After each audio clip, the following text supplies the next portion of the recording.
Hi guys, back with another video. I've got this Peugeot 308 with the ABS fault. You can see the ABS light on the right hand side there, flashing amber. And if you have a look at the center console, when you start the engine up, wait for connection.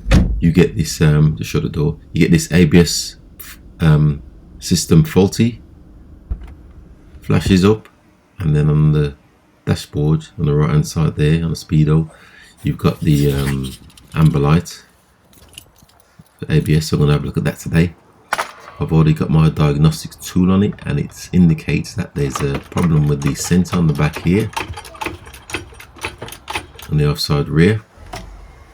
So I'm just going to remove the wheel and have a look. I've already replaced the sensor, but today I'm going to replace the sensor ring, which comes as part of the brake discs.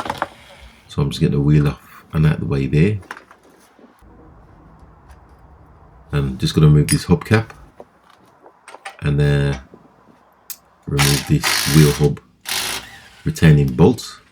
It's rolled off, but I'll retrieve it.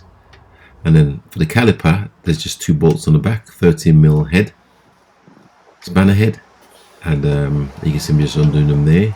They hold the caliper to the caliper support. And now that I've removed the bolts, I can just pull the caliper back out of the way. It's just hanging off the brake hydraulic hose, and here you can see me just removing the brake pads. They're not completely worn out, but they are low. So all I've got to do now is remove the caliper support, and it's a Torx key. Just show you there, it's this key. Just puts in the back, and it's just another two bolts, two Torx bolts, one top and one bottom. I've removed them there, and that's the brake caliper support removed. Now that that's free, I can remove the disc. I'll show you in the back here. This is a disc with the ABS wheel timing sensor ring. I'll just pause that there so you can see it. That's the ring there. It's damaged. So I'm going to be replacing the brake discs and pads today, with hopefully resolve the issue.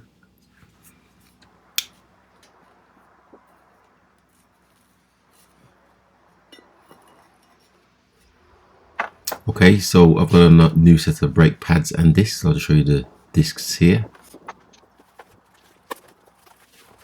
Just get out the bag. I'll just speed this section up just a bit, make less time on the video.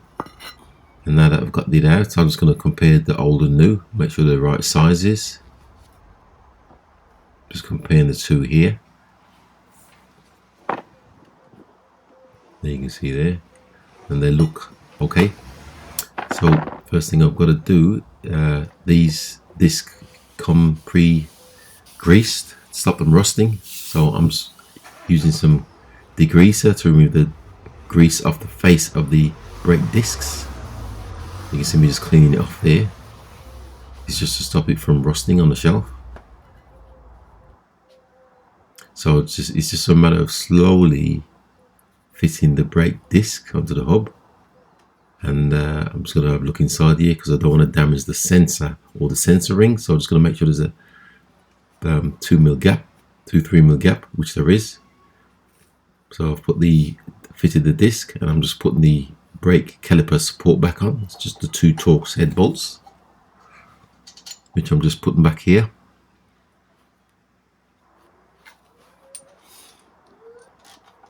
Then it's just a matter of tightening it back up. You're supposed to torque them up. I'm just tightening them up, nice and tight, and just spin it. This make sure it's still free. I'm just tightening up the bottom brake support retaining bolts. That's done. So just going to refit the hub nuts. You can see me doing here, and it's just a matter of tightening it up with the gun.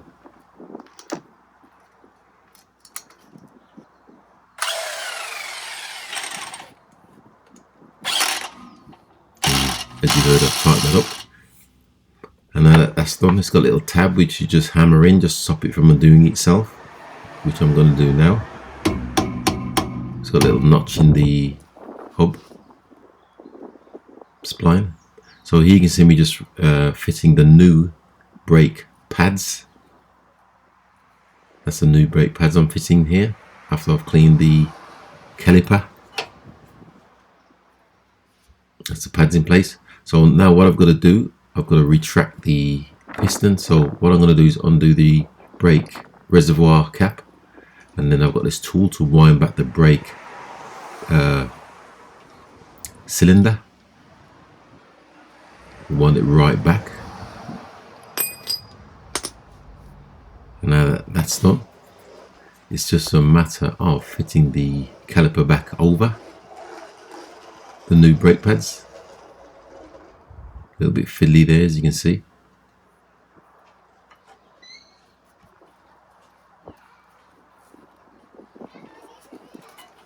But I managed to get them on.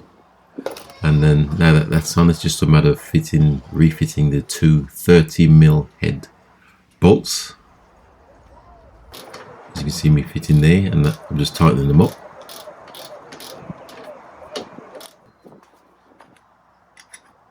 And then it's just a matter of fitting the retaining bolt for the hub, putting the little cap back on. I'll just give you a close-up of what I've done thus far. Fitted new brake pads and discs. Just put a bit of copper grease around the pads just to help them stop squealing. Around the back of the pads. And now that that's done, it's just a matter of putting the wheel back on.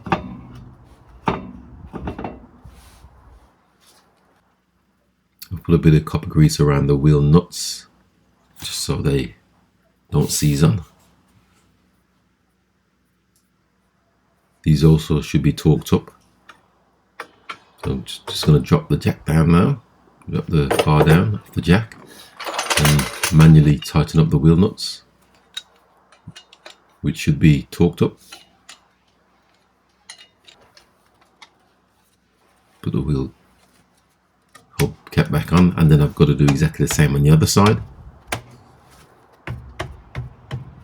Go through this whole press on the other side, on the near side. Just make sure that hubcap is secured. And I've done both sides, so it's just a matter of refitting the brake reservoir cap and take it for a test drive. And straight away, I didn't even have to put the diagnostic tool on it. As soon as I started driving, the lights went out. As you can see here, there are no lights. The ABS lights have gone out. See, nothing on the dashboard there. The lights flashing, but that's due to the camera. They're not actually flashing. And that's successful. So with that, thanks for watching once again, and please subscribe.